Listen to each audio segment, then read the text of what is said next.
This is nakedly abundant to see.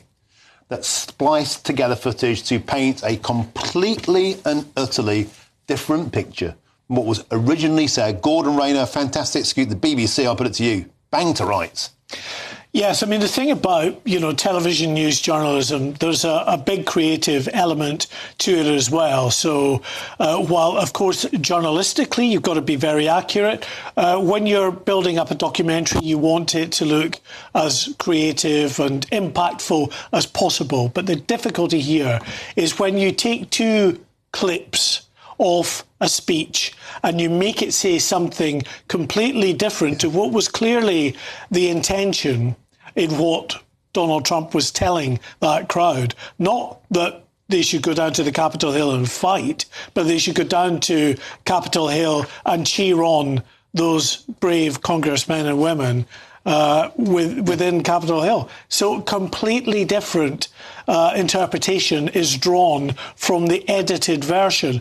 And this is important because what it does is it highlights some real concerns about the impartiality of the BBC, in particular, of course, that flagship programme, Panorama, that the BBC is rightly proud of, that has made so many impactful documentaries over the years. And now some really serious questions to answer. This was a great scoop by Gordon Rayner at The Telegraph, who received what is a 19-page dossier, a whistleblowing dossier, highlighting not just this, but other issues around the coverage of Gaza, around the way in which the BBC reports on the transgender debate.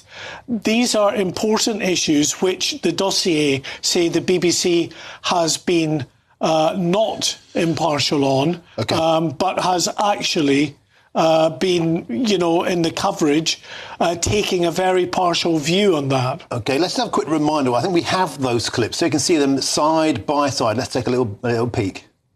We're going to walk down to the Capitol, and I'll be there with you, and we fight. We fight like hell. We're going to walk down to the Capitol,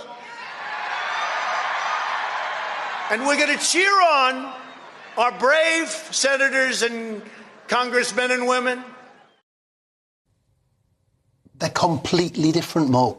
They are completely different. And Gordon Rayner said a third clip had been spliced in of the Proud Boys marching on Capitol Hill from an hour before the speech, just about that further pinch of spice that this was Donald Trump inciting a riot. And made to look like the Proud Boys were specifically reacting to his speech.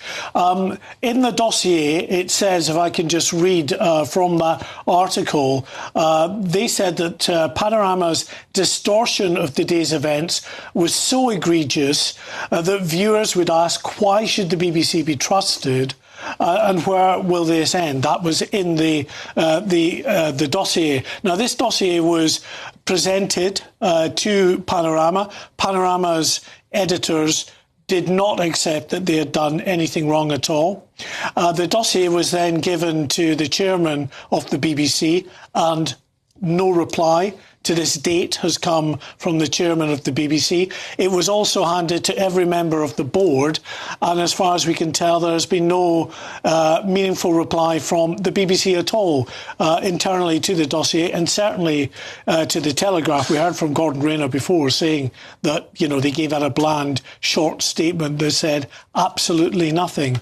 Now, this is important, I should just add, because, of course, the BBC Charter is coming up for renewal in 2027.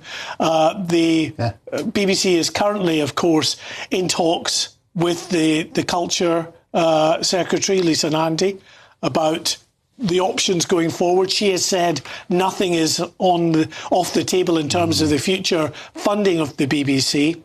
So clearly issues like this don't do the credibility of the BBC any good at all, and certainly won't help it in its efforts to secure the best possible outcome in the renewal of that charter.